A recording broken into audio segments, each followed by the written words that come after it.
We got Marvel Age comics. We got Silver Age comics. We got more Voodoo. Let's get into it.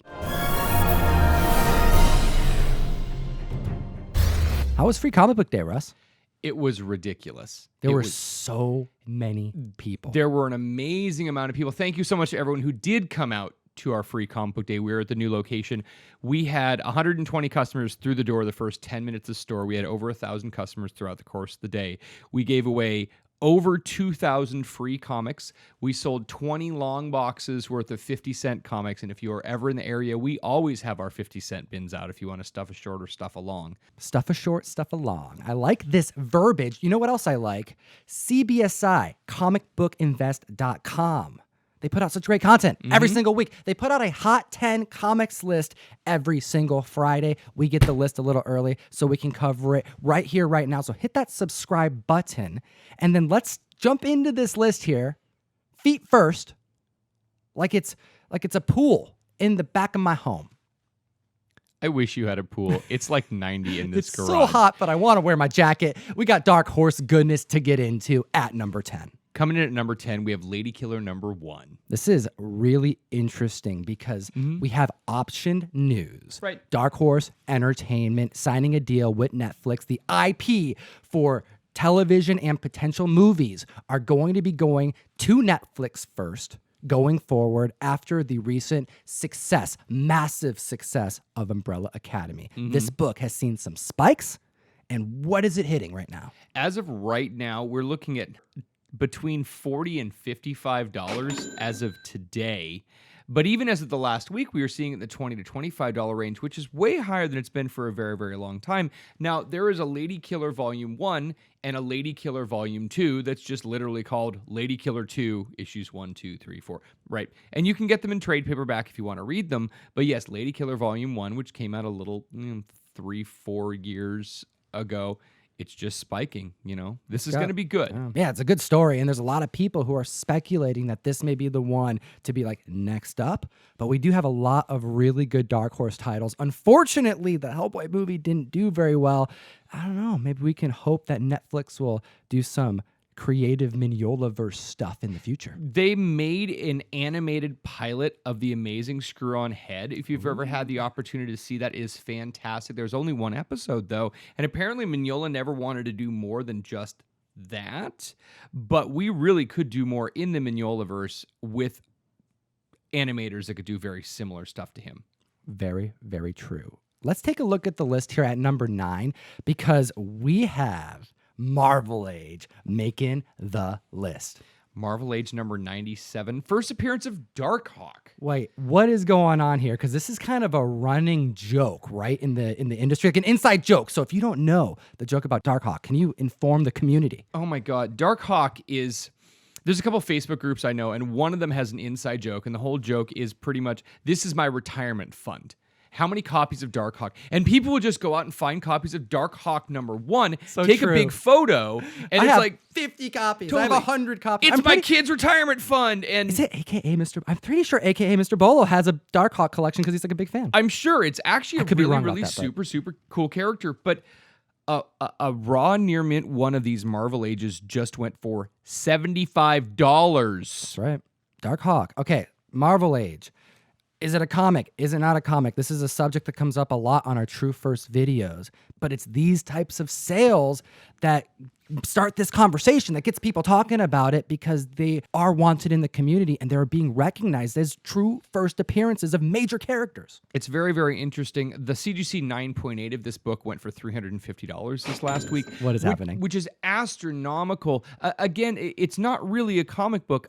I don't consider it a comic book. It's not something you can really read for comic book sense and purpose. It's more of a comic informational newspaper supplemental. But hey, if it looks and feels like one, it's going to be good for collectors. They're selling. It's crazy. All right, coming in at number 8, we have George Perez goodness. War of the Gods number 1 making the list. What is this doing here? What is this book doing, spiking from 15 to 20 to hitting over $45 at auction this week? Wow. I had to figure it out. Well, first off, it's George Perez. That's really... Do I actually need to say anything more? I will. It's okay. We're going to keep it going. There's a poster inside. Not all of these have the poster. The poster is pretty cool. It got Deathstroke, got Wonder Woman, and some of them have been removed. So there's already a slight inflated margin to these comics. Right. You know, collectors are looking for that poster intact. Second, this issue, the lead of this story is Wonder Woman. And this issue takes place soon after issue number 62 of the Wonder Woman series, making this the 50th anniversary issue of Wonder Woman. That is what makes this comic book a key book. But it's just now gaining ground. We see auction prices continually going up, and George Perez is drawing less and less and less. We're seeing a lot of his work starting to pique interest in the comic book industry. I cannot tell you how many times I've put this literal same book into my 50-cent bin. I would not be surprised if I have one of them in there now, and that's not a joke. And they're going for $40 on eBay. It's just from the point in time that my brain still goes, oh, because it doesn't ring any actual bells. So it's great to see something like this getting the love that it deserves. Perez's Wonder Woman run is fantastic, and this is just another excellent example of what he does. All right. The next on the list is another one that I bet you hope that you can find in a $1 bin or a 50-cent bin, but it ain't going to happen. Oh, my God. So coming in at number 7, Captain America number 117. This is the first appearance of Sam Wilson the Falcon. I love this book, dude. I love the cover. Underrated I love the for book. so long. It has been for a very, very long time. Now, when he showed up a while ago in the MCU, the book spiked. And it was one of the more expensive books in this Captain America run. There aren't a ton of keys in the Captain America run from 100 up until... There's a few that you see from here to here, but 117 has been a big key. And it just keeps going up slowly. And this is kind of another peak because we saw Sam Wilson taking on the mantle of Captain America at the end of Endgame. And it's just kind of cool to see this getting closer to worth of what it should be. Now, all-time highs in lots and lots of grades. We have $300 for a 6.5. We have $470 for an 8.0 and a 9.2 strong at just over $1,200. Oh my goodness, that's records right there, man. That's all-time highs, and for good reason. I'm excited to see what Marvel has in store for us in Phase 4. We're probably going to find out here in coming months with San Diego Comic-Con around the corner. Absolutely.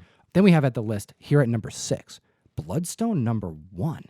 Yeah, this is from a really dark time in Marvel history. Now, it was the early 2000s, so they had good writers, they had good artists, the paper stock was really nice, but the print runs were low, and not a lot of people were buying comic books. This is also, again, quite a few years before they had the big resurgence because of the Marvel Cinematic Universe. So it was kind of a dark time, and they were going out of their way to do interesting comics that you wouldn't have seen elsewhere, like Bloodstone number 1. What's interesting is this came out in 2001. All right. This is a story that features the first appearance of the main character, Elsa Bloodstone. She's a monster hunter because her father, who has passed away, used to be a monster hunter. She finds out and then has to kind of take on the legacy. Right. This happened in 2001. This is like supernatural wasn't even a thing yet. Right? So monsters and the supernatural and these types of stories, they just didn't have anything that was like really catching on at that time. This is like the post Buffy the Vampire Slayer heyday. I mean, maybe we're trying a new It's interesting you say that type of character. Yeah. Because if you look at press in 2001, the marketing says if you're a fan of Buffy, right? Which is like, okay, that's a good one, right? Sure. Buffy. Oh, I'm in. Monster Hunter. If you're a fan of Indiana Jones, and if you're a fan of Tomb Raider, they just didn't have a whole lot of cool supernatural stuff to just hype this book up. Right. But now this book, a $10 book all day long, because it's kind of hard to find in high grade because you mentioned that low print count, going for $30. We got to keep an eye out on these kind of like unknown Marvel titles. Well, it's not even just the title is unknown. This is written by Dan Abnett and Andy Lanning. Right. We all know Abnett and Lanning. They're the guys that rebooted Guardians of the Galaxy to the team that we know and love from, again, the MCU. So fantastic writers here, really underrated book, and it's great to see it gaining traction this week. Okay, what's going on at the list at number 5? And we're going to combine it with number 4 because we have War of the Realms making the list twice Okay, so War of the Realms New Agents of Atlas #1 came out this week. with multiple covers. I underordered. Everyone underordered. War of the Realms is one of those all-encompassing Marvel titles that just touches every single other and has all of these offshoots. One of the small mini-series is New Agents of Atlas. Came out on Wednesday. I had 10 phone calls within the first 3 hours. I ordered 5 copies. I think every single one, maybe 4 of them went to boxes, but they were pretty much covered. But coming in at number 5, we have the Pyeongjun Park, the 1 in 25 variant that's selling in the $50 to $60 range. And coming in at number 4, we have the 1 in 50 Patrick Zurcher variant, and this is going for $150, which is 3 times ratio. 3 times ratio. It is. So it's a hot book. It was underordered because there are so many War of the Realms offshoots. People are really, really cautious. Journey into Mystery, people are buying. Punisher are buying, but there are some of the other ones that you just hear these titles and go, 5 copies. With no like Maybe. Avengers in the name. No Right. Hulk. No, like nothing really catchy. I mean, it's just New Agents of Atlas was Right? not anything that I was interested in tying. Nope. Something big's happening in the Marvel Universe. And yeah, we're seeing lots and lots of gains all over on this book. If you have an LCS or a place next to you, pick up a copy. It's at least worth the read, if nothing else. But the variants are very beautiful and spiking this week. I want to give some shout outs to the community, and we're going to do it a little differently here. I didn't just narrow the search down to people who have gotten books off the hot list, because that's not what comic book collecting is all about. It's not just about trying to get that one book to flip to make 10 bucks, right? Sure. I want to give some shout outs to members who just freaking killed it on the hunt. It was for Comic Book Day, this Right. last week, and we had some members who went out of their way. And this first one I put on the list for you, Russ, because I know it's one of your favorite books. Oh, yeah. So Boy Johnny 123 got a copy of Batman 232, which is one of my favorite covers of all time. Neil Adams goodness, man. Mm-hmm. This was the second big purchase I made from Jeff. Do you remember that copy I got? do. Low grade, but beautiful. Oh, yeah. All right, I love bought that one green from him, cover. too. Did you really? I did. I think you did. I did. remember you did. That's so Right. funny. I love that okay. book. And then I also have Elswick, who picked up a Thor 390. There's a lot of members of the community who are going all in on Thor 390. We also have CV Strange IV, who found 2 copies of Blackest Night #7, the first White Lantern ring. Very cool. Specking on that Naomi. All right. And then we also have Just Pele, longtime community That is member. a name I haven't heard in a while. Yeah, wow, Right? hey. Even showing off his Carnage Mind Bomb. That is super cool. That book is still making ripples through the comic book community, low key. As it should. That foil cover is really, really tough and high grade too. And at the end, we have T-Icing Chick, who has a huge comic haul from a 2-day Comic-Con. You got to check out these photos. There's so many great things. This is what's cool. Please don't just tag us in the crazy good dollar bin finds. I want to know what the community's buying. Tag us in your comic hauls. Tag us in the comic books that just, it caught your eye and you just wanted to get it. I like seeing some people started tagging me in their Buffy purchases, and I went to your store on Free Comic Book Day, and what did I pick up? A ton of Buffy. Dude, both of those Giles covers, man. Fantastic. And that Savage Sword of Conan too, but that's a different Ooh, story. Yeah. I got that. Got to complete my run, dude. Right. All right, let's move back to the list here at number 3, because we have, what's happening here? We have a comic book that is breaking all-time records, and I'm sitting here with zero feeling of surprise. We have Tales of Suspense, issue number 52, the first appearance of Black Widow. This is a book that in high grade has sold for crazy amounts of money because it's nearly impossible to find. Every time that you see a high grade copy, it just keeps going up and up and up. And this month has seen gains like no other. Let's bust through these numbers because it is all-time highs. If you have this book, you are going to be happy right now. 9.0s hitting $8,000, previous records at $5,300. A 7.5 went for $2,600, and that's $500 up its previous high. Dude, a incomplete 0.5 broke $250. That is crazy. Now, Tales of Suspense has an amazing amount of fantastic first appearances. You've got first Iron Man, you got first Hawkeye, you've got all these great crossovers. He gets his Cap. suit and he turns red. It's super cool, and it used to be that the Black Widow was a cool book to have, but not necessarily one you were looking for. You're really looking for that first Hawkeye or really looking for that first... No, now this is the book to have. With knowing that Black Widow is going to have her own standalone movie, this book is going up. Tales of Suspense is a fantastic run, any of those covers, but this one, it's great. These numbers are disorienting me almost as much as the drums do. Can you hear the drums? I can hear the drums. I can hear the drums. Oh my gosh. It must be Brother Voodoo. It must be number 2 on the list. Number 2 on the list, Strange Tales, number 169. First appearance of Brother Voodoo. Dude, we're talking about Brother Voodoo. It's so great. Tom and I were actually What a time to be alive. doing a little bit of research, and one of Brother Voodoo's special powers is he can make a supernatural mist that also comes with accompanying drums to disorient his enemies as he makes a hasty getaway, which I think that's fantastic. Yeah, that's right. He's a sneaky guy. It is good. Well, there is, in fact, speculation. This Pretty is darn confirmed Yeah. that Doctor Strange number 2 is going to have a good appearance of Brother Voodoo. How exciting is that? We are getting leaks here of potential awesome characters going to be featured in sequels to movies we've been waiting on, and Brother Voodoo has not been on people's radar. What is going on with this book right now? So I have 2 people on Instagram that always tag me on this book. They've tagged me 3 or 4 times in the last couple months. I couldn't find it for this video, but I assure you, if you tag me after you see this on Friday, you're going to get a shout out next week. Let's see him. Right. I want to see your Strange Tales number 169. Show me your Brother Voodoo, and I will get you a shout out next week. It's going to be a long list of shout outs. So a 9.0 went for 425, a 6.0 went for 135, and the raws are just flying off of eBay. This is one of those books that it's kind of the mid-70s reboot of Strange Tales, so it's not the original Strange Tales that had the Doctor Strange and the Nick Fury, all the S.H.I.E.L.D. stuff in it. It's kind of a later reboot. There are some other great appearances in this Strange Tales run. I think the first 5 appearances of Brother Voodoo, and they're all pretty affordable, but these are going up. Grab them while you can. Jericho Drum. He's got a dope name. Take a look at New Avengers issue number 53.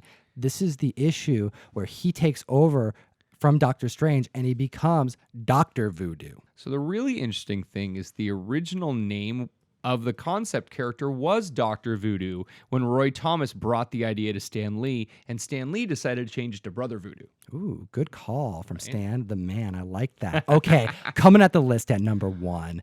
I have been waiting for so long for this moment. I am so stoked about this book being on the list. It has been long overdue. Beta Ray Bill.